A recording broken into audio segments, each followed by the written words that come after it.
विम्सीविल के दिल में, जहां हर दिन जादू और आश्चर्य का वादा था, 3 सबसे अच्छे दोस्त रहते थे, ओलिविया, मैक्स और मिया। उनका शहर रंग-बिरंगा था, जिसमें घड़े की तरह दिखने वाले घर थे और सड़कें चमकीली कोबलस्टोन से सजीव थीं।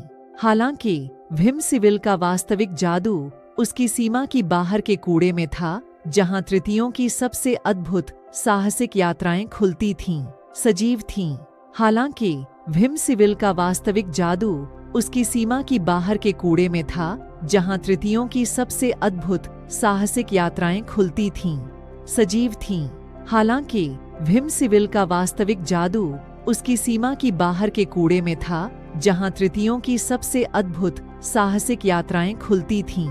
जैसे ही वे जादू जंगल में प्रवेश किए, वायु में फूलों का धूमधाम छाया और पेड़ों के बीच फैले नरम बेबल दमका। वे एक समृद्धि से भरी जंगल में गाइड की ओर बढ़े, जहां प्रत्येक कदम पर आश्चर्य बसा हुआ था। जंगल के घने छायादार में वे आगे बढ़े, जहां प्रत्येक कदम ने और आश्चर्य खोला। जीवन की यह अत्यधिकता हर मोड़ पर स्पष्ट थी। आलसी हाथी चुपचाप बढ़ता, बंदर शाखा से शाखा को कूदता और अद्वितीय रंगों में आकाश का बनाया हुआ दृश्य दूर के भूमि के किस्सों का साझा करती थीं।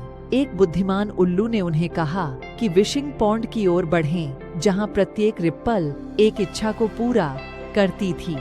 ओलिविया ने अनंत हंसी की, मैक्स ने अविरत रचनात्मकता की और मिया ने अनंत मित्रता की इच्छा की।